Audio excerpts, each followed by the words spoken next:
jirtay maanta shirka in looga hadlayay ama uu daranaa xaaladda amniga ee dalka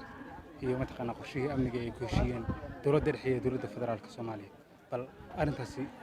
maxay noqon kartaa بسم الله الحمد لله بان idinku mahad celinaya SBC shaqada aad haysaan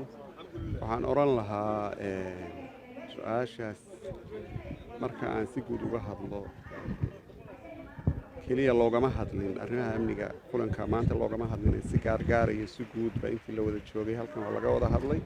platform fiican oo Soomaali ku wada hadli karto oo labeentii Soomaaliyeed la oran karo halkan ay ku dhamaayeen baa socday wax badan oo waxaa jira la isku fahmay ama la isfahamsiiyey waxaan rajaynaynaa ilaahay idankii inta naga maqan mas'uuliyiinta naga maqan iyaguna in ay fahmi doonaan waxa laga hadlay iyo raalliyaha la soo jeediyey cid walba oo qayb ku yeelatana ay sixi doonto maadaama uu security-gu yahay waxaan gorgortan laga geli karin waxaan la siyaasadayn karin waxaan u baahnayn in la isku riixriixo maxaa yeelay marka laga hadlayo amni qaran ama national security laga hadlayo waxaa muhiima dalka xuduudihiisa oo dhan gees ilaa gees bad iyo bariba inay isku xiran yihiin inay isku mid yihiin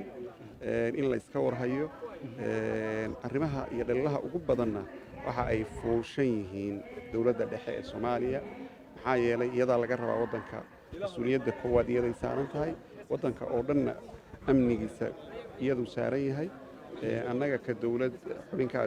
dowladaha dhexe ee Puntland markaan u hadlayo intii karaanka iyaga ah iyo waajibka iyagii security waanu qaadanay wixii naga tafdheeraada waxaan oran karnaa waa gaabis dowladda dhexe gaarsiyadeeda ka mid ah heshiiskii lagu heshiiyey amniga qarankana waxa uu ka fuli waayey oo ka dhaqaaqi waayey waa dowladda dhexe ee fila Soomaaliya hadda fadhida ilaa la soxona waxaan aaminsanahay inaysan cidna si gaar ah aysan amnigeeda uga shaqayn karin maxaa yeelay argagixisadu waxa ay marba ku dhuumaalaysataa meesha ay u aragto in amnigeeda uu daciif yahay meesha ay u aragto inaan lagala dirirayn si ay meelaha kale oo nabadda ah markaa uga soo weerarto marka waxaan oran karaa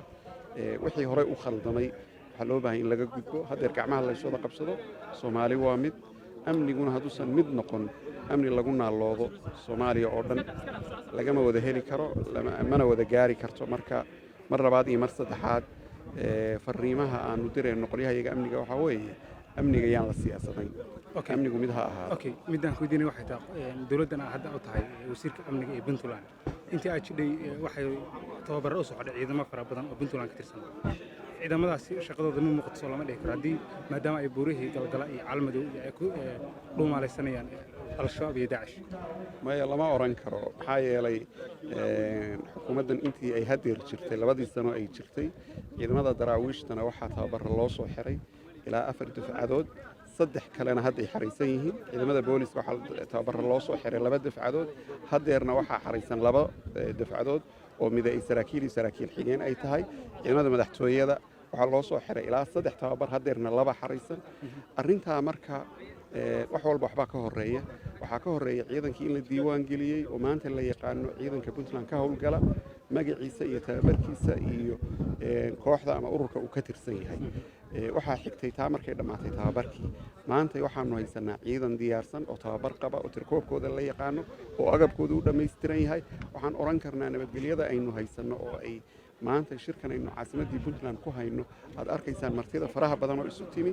oo haddana ciidankii iyagoo amnigii adkaynayo howlgelay haddana martidu aysan ka sheeganayn oo martida soo dhoweynaya oo si ladifan ula hadlaya waxa ay qayb ka tahay tababaradii ay qaateen ciidamada